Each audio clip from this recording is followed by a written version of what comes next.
अस्सलामुअलैकुम viewers, welcome back to my YouTube channel daily tips with Asma. आज की इस वीडियो में हम आपको बताएंगे सहरान नाम के बारे में अनोखी और दिलचस्प मालूमात। सहरान नाम का शुमार लड़कों के नामों में होता है। सहरान एक इस्लामी नाम है। सहरान नाम की इब्तिदाई तारीख अरबी ज़बान से निकलती है। सहरान नाम के अफराद के लिए खुशकिस्मत नंबर 3 माना जाता है।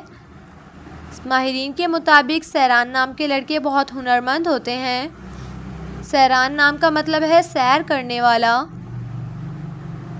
सहरान नाम के लड़कों के लिए खुशकिस्मत दिनों में जुम्मा और हफ्ते का दिन शामिल है।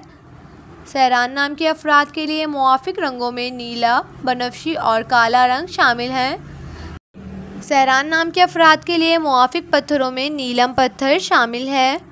खुशकिस्मती वाली धातों में हिंसों के हिसाब से लोहा शामिल है। सो फ्रेंड्स, अगर आप अपने नाम का मतलब जानना चाहते हैं तो कमेंट बॉक्स में अपना नाम लिखें। इंशाअल्लाह हम आपके नाम की वीडियो ज़रूर बनाएंगे। Thanks for watching. अल्लाह हाफिज़।